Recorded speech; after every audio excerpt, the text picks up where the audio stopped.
So my topic is the gel effect, which occurs in free radical polymerization.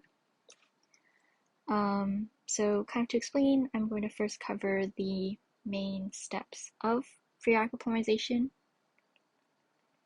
You have initiation, where your initiator has a free radical, attacks your monomer, and forms kind of the start of it all.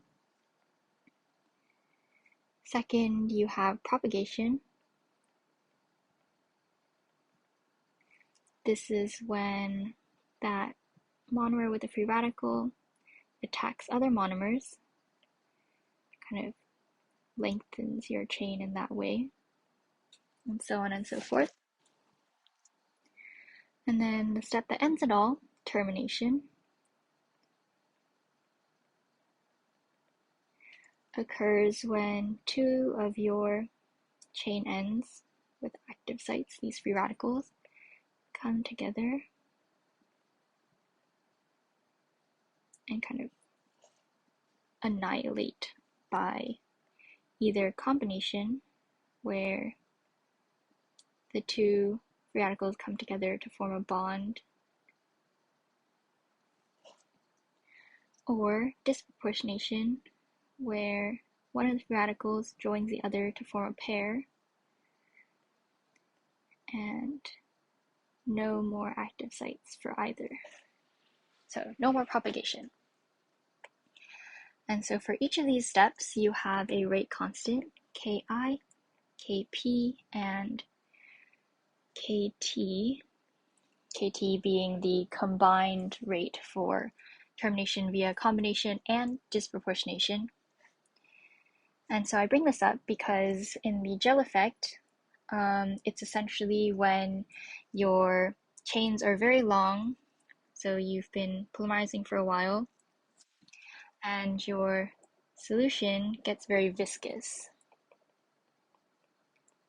And what happens when it's viscous is that your diffusion of all things decreases.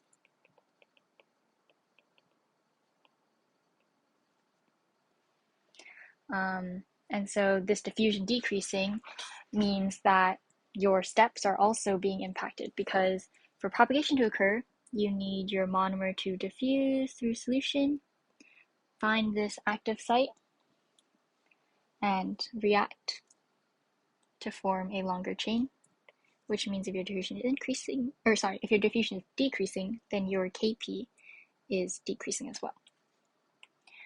But for termination, this diffusion decrease is seen to have a larger impact, because in a viscous solution, for termination to occur, your really long polymer chains have to diffuse through all of the viscous solution, which means that your Kt is decreasing a lot more.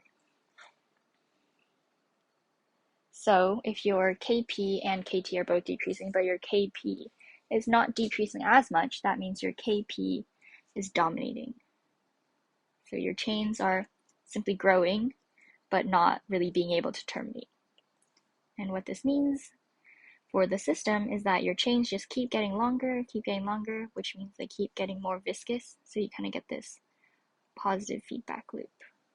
It's viscous, your diffusion's decreasing, your Kp is dominating, so it gets more longer chains and it gets more viscous, and so on and so forth.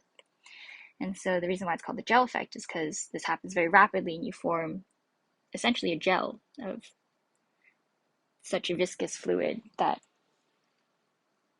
kind of no longer is able to diffuse. And so if I plot that, you get percent conversion versus time. You get this sort of sharp increase and then leveling off. And if you want, say, like percent conversion to or a degree of polymerization to a certain extent, it's very hard to control because it's going so rapidly. So rather, you want kind of this slower polymerization, where you're able to more carefully and more accurately select how long your polymer chains are, and no longer have to worry about trying to process a very like gelled polymer.